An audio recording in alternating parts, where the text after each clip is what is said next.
Wag mo ba pinagsisiksikan yung sarili nyo dito sa Maynila? Eh sir, tamang-tama lang yan sa'yo. Kasing pait ng pagbumukha mo. Alam mo kasi kung di mo afford, ba't pipilit mo yung sarili dito? Tsaka, di ko alam bakit papasok ng mga probinsyano dito. Eh, siya naman. Tigil-tigilan mo ang kakabisaya mo O kasi umalis ka na lang kaya. Hindi lang basta client si Mr. J. Abogado din siya. Gusto mo bang idemanda ka niya? Ha? Mr. J, Hindi na naman pumasok yung kasama ko Hello sir. Mayong buntag.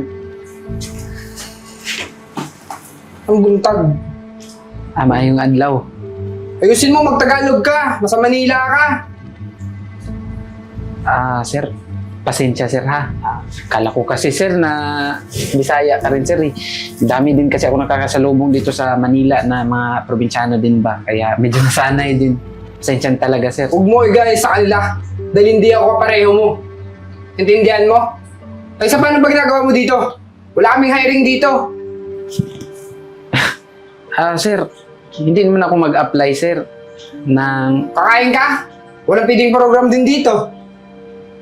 Sir, dito kasi yung location ba sa ano? May Mukha ako mabisa-bisaya. Nakakairita yung boses mo. Wag mo ba pinagsisiksikan yung sarili nyo dito sa Maynila? Para ano? Umaasa na, uangat kayo sa buhay? Palibhasa kasi, mga bobo kayo. Sir, sobra naman po yung mga words nyo, sir. Dahan-dahan lang po tayo sa pagsasalita ng mga ganun, sir. Marami din tayong mga kababayan na kagaya ko, hindi lang po ako nag-iisa. Kasi panigurado, pag narinig nila yung mga sinasabi mo, Masasaktan kayo. Kasi totoo naman yung sinasabi ko. Umupo ka na dyan. Diyan ka na sa gilid ha. Bawal ka sa gitna. Dahil mga VIP namin sa gitna. Huwag ka na madakdak. Upo ka na dun. Ito menu namin.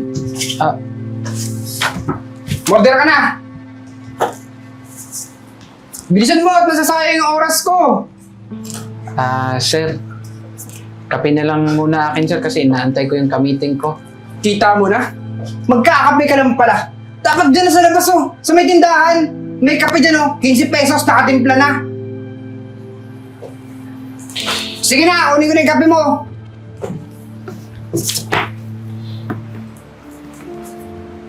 Tagal naman ang kape ko. Kape mo. Bakit kasi dito ka pa nagkape? Pwede ka naman magkape dyan sa labas. Mura pa. Di ba? Yan, tamang-tama lang yung kulay niyan. Kakulay mo. Di ba? Sanay naman kayo sa mga kapeng ganyan. Sir. Morning po.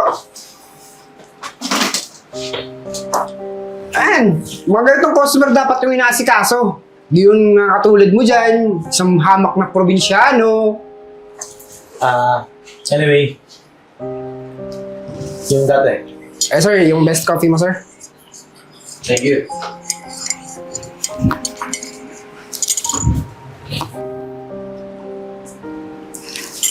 Sir, ito na po yung coffee niyo.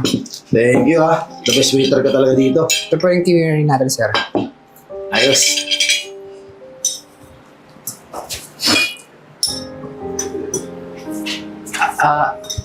Waiter, pwede lumapit ka muna dito?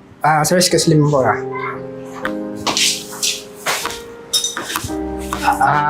Sir, pwede ba ako makahingi ng kunting sugar? Ang pait kasi ng timpla mo na kape sa akin eh. Eh sir, tamang-tama lang yan sa'yo. Kasing pait ng pagbumukha mo. Asukal? Mukhang mapait yata nga, sir, no? Kaso, may additional dito, sir, eh. Yung isang kutsaritang asukal, 200. Tapos kung gusto mo ng gatas, 300. Okay lang ba yun sa'yo? Sir, bakit naman may bayad pa? Di ba dapat libre na yun kasi kasama na yun sa condiment? Sir, yung order nyo kape lang. Wala kayong sinabing may asukal, wala kayong sinabing may gatas. Kaya purong kape lang. Pwede ba, sir? Hindi nga rito. Sir, yes po. Kuha mo akong sandwich. Sige po, sir.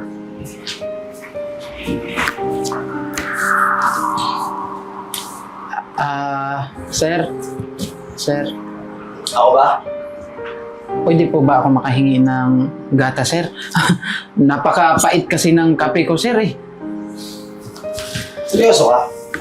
Hindi ka sa aking gatas. Alam mo kasi kung di mo afford, ba't pipilit mo yung sarili dito? Tsaka, di ko alam bakit may papasok ng mga probinsyano dito. Sige, papayag ako. Pero ikaw ang babayad ng kape ko. Tsaka ng in-order ko.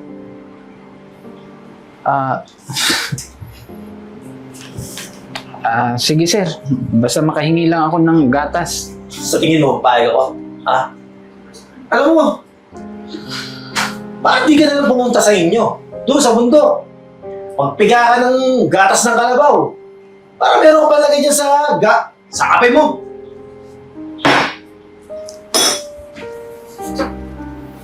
Wait ka, nalika nga rito. Sir, bakit po, sir? Medyo sumama pa ka mo dito sa probinsyanong to eh.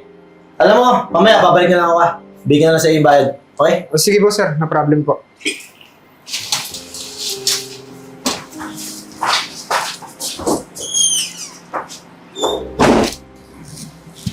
Dudong.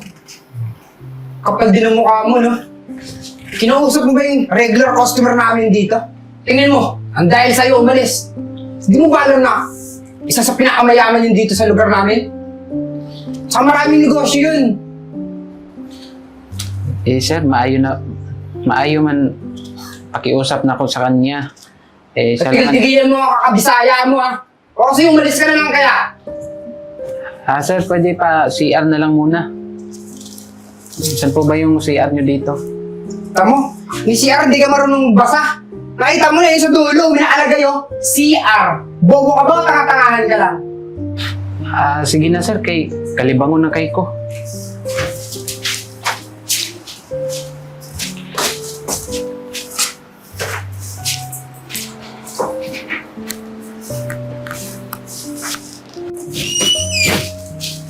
Good morning po. Dumating ba yung hinihintay kong VIP guest? Opo ma'am, meron po kanina ditong customer na mayaman po. Pero hindi nyo na po naabutan kasi umalis din po siya eh. Bakit umalis? Ha? Bakit yung pinaalis? Alam niyo ba importante yung guest na yun, ha? Yung guest na yun, investor yun. Willing siya mag-invest ng 30 million para sa magiging branch natin sa BGC. Hindi lang ako makonta kasi nga nalubot yung phone ko. Ano ba naman kayo? Inaasahan ko ayusin niyo ng trabaho niyo dito eh. Ma'am, meron po kasing isang customer na probinsyano dito ma'am eh. Nasar po yung customer na mayaman kaya lumabas po. Puminit po yung ulo. Hindi niyo naman na-handle na maayos. Tawagin ko nga.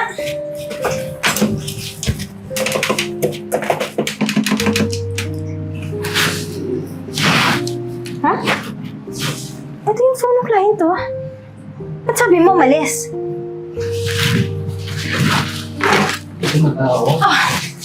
Mr. J! Miss Virgo. I'm really sorry na late ako. Nalobot kasi yung phone ko kaya hindi kita matawagan eh. Kakarating ko lang. Tsaka nasabi sa akin ng waiter ko na umalis ka daw kasi nakulitan ka sa customer kanina. Ma'am, Sorry for that. excuse me lang po siya po yung makulit na customer natin ma'am kaya umalis po yung mayaman na customer kanina eh. Ano ba kailangan ko dun sa mayaman na customer? Siya yung sinasabi ko na VIP guest. So, siya yung Mr. J, ano nangyari?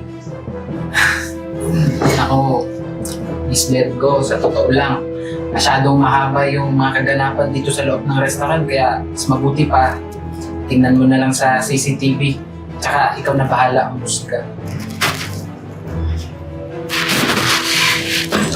Check ko lang Ito kasi yung location ba sa may Mga ako magbisa-bisaya. Nakakairita yung boses mo. Bago ba pinagsisiksikan yung sarili nyo dito sa Manila? Sir J, I'm really sorry. Hindi ko alam na ganito pala yung gagawin sa'yo ng mga waiter ko eh. Naku, sana bigyan mo pa ako ng chance para ayusin to. Huwag ka mag-alala. kang bahala dito sa waiter na to. Enzo! Alam mo ba, ha? Hindi lang basta client si Mr. J. Abogado din siya. Gusto mo bang idemanda ka niya? Ha? Mr. J, ikaw tatanungin ko. Ito si Enzo. Okay lang sa akin. Total, tatanggalin ko na rin siya eh. Ay naku, Miss Virgo, hindi ko talaga palalampasin to kasi alam ko masyado pang mas marami pang magiging ganyan na tratuhin niya mga kagaya ng mga probinsyano. Kaya kakasuhan ko talaga yan, tuturuan ko ng leksyon. Magpapahit ako ng kaso against him. Sir, baka pwede niyo lang po patawarin, sir. Oh. Alam mo, hindi ka matututo kung hindi ka maturuan ng leksyon eh. Kaya tutuloy ko yung demanda, iantay mo yung sarili mo, maghanda ka. Narinig mo yun, ha? Ano? Yung panlalait mo? Saan ka dinala? Kung makapanghusga ka, bakit? Ano ba napatunayan mo, ha? CJ, I'm sorry for that. Maupo ka muna if you want to proceed the meeting. Sige. Thank you po. Kakalis ka na. Hintayin mo na lang yung kaso mo, ah. At ayaw ko makikita pa kita dito sa restaurant ko. Alis na!